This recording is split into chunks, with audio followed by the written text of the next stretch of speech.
Të dashur qytetarë, Mitrovica është zemra e Kosovës. Në zgjedhjet e fundit nacionale, pata nderin të jem i treti me vota në listën e koalicionit të vetëvendosjes dhe i pesti në nivel të Kosovës. Besimi juaj i shprehur me votë më obligon për të ndërmarrë hapa 8 sfidues në shërbim të Kosovës, kudo që kërkohet.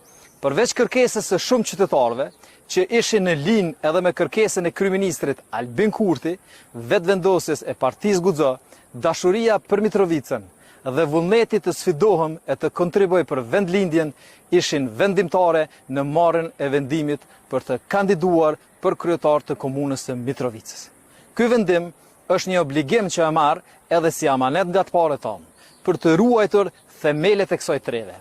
Themele që flasin për guxim, për tradit, dinitet dhe së fundi edhe për sovranitet.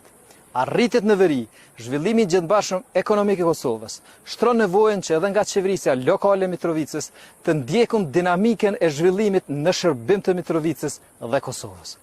Komuna do të ketë trajtim tjetër me projekte konkrete zhvillimore që do të ndikojnë drejt për drejt në mirëqenien e qytetarëve. Kandidimi im për kryetar të Mitrovicës ka vizion të qartë, sepse situata gjeopolitike kërkon guxim, vendosmëri e urtësi për t'ju dalë në mbrojtje themeleve të këtij qyteti. Sikurse fermeri i Kosovës, që ka pasur përkrahje dhe lehtësim e shërbim nga qeveria, edhe qyteti im do të ketë të njëjtin trajtim.